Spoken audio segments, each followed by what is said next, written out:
What is up, guys? It's Jack here, back again today with a brand new video for you guys, and today I'm going to be doing it on the WowGo 2S, which was that electric skateboard that I actually showed you guys the last video that I did, which is on the Tyler the Creator Cherry Bomb Flame Helmet. You guys should go check that out if you guys like Tyler or DIY type stuff. I think it was a pretty cool video that I did. It was a little different than stuff I usually do.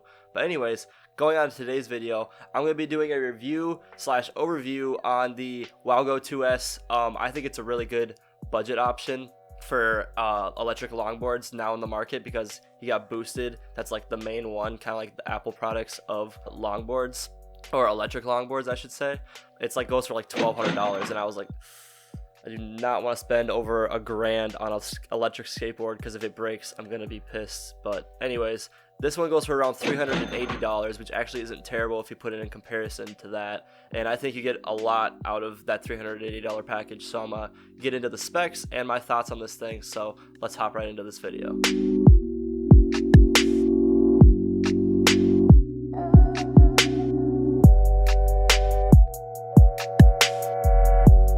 Alright, so I got the standard package. So straight out the box you get the longboard, a wireless remote, a charger, a T-wrench tool, a hook, an extra tail light, and extra foam.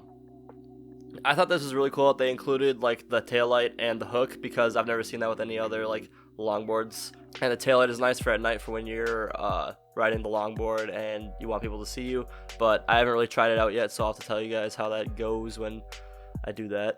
But and the extra foam is for the batteries and the motor if you want to switch it out and like do repairs on it and stuff like that. So now let's move into the specs of this thing.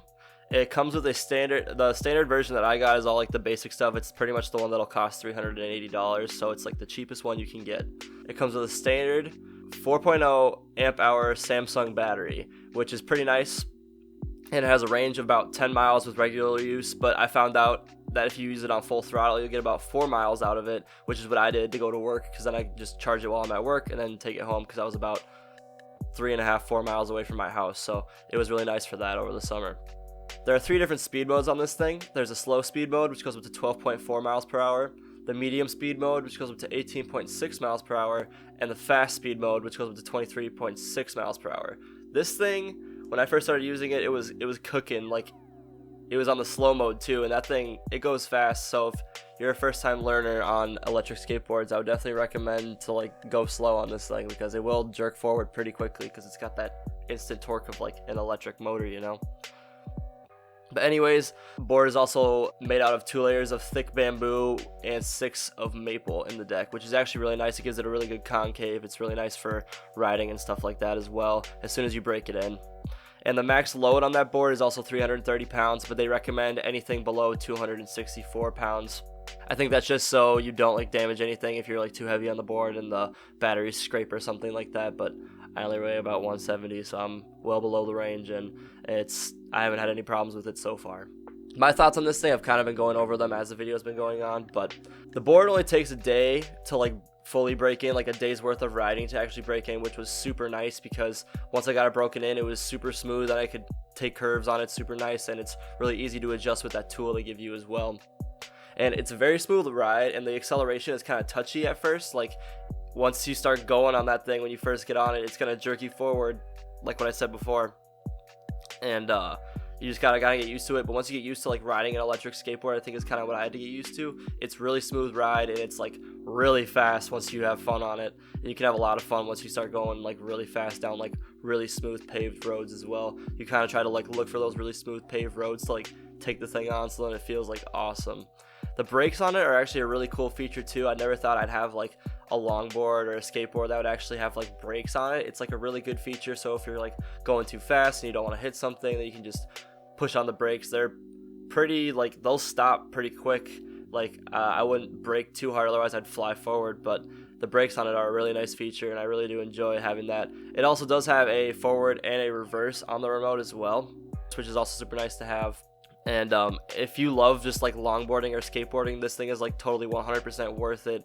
If you want to take it for going to work, if you live close to work or something like that, or you live somewhere that's like warm, this thing is super nice to have when you can just go outside and longboard and like don't have to push or anything. And if you have power near you. Oh, also, this thing when it charges, it probably takes about, I would say, 2 to 3 hours to charge, and you get about 10 miles out of like just regular use out of it, like if you were actually pushing on a longboard. So like honestly, it's pretty worth like the money, and I would say it's like on par with Boosted. I've never actually like had a Boosted board, so I can't really talk much about it. I do know that Boosted has that one thing where if it's like rolling down a hill, it'll like use the kinetic energy to like charge the motor, which is kind of cool, or charge the battery, which I wish this thing had. But I mean, I paid $380 versus $1,200 on a longboard, so I don't know, you do the math.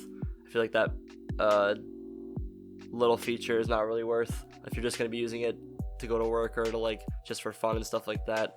But anyways, I hope you guys did enjoy this video. It didn't really go on too long. Hopefully I covered everything that is good about this thing. I do really recommend it too. It's something that's like a very, very cool thing to have, and it's just really good for, especially for me being a college student, going around getting to campus and stuff like that. It's very, very convenient, I would say. I have classes that are actually like about a mile away from my house here in Fargo, and I take that thing there with no problem. Don't have to pay for a parking pass or anything. But once the cold comes, I'll be taking the bus. But anyways, I hope you guys enjoyed that video. If you guys did, make sure you smash that thumbs up and leave some comments down below on some other things you guys might want to see from Jack's Tech in the future. And I will see you guys in the next one. Peace.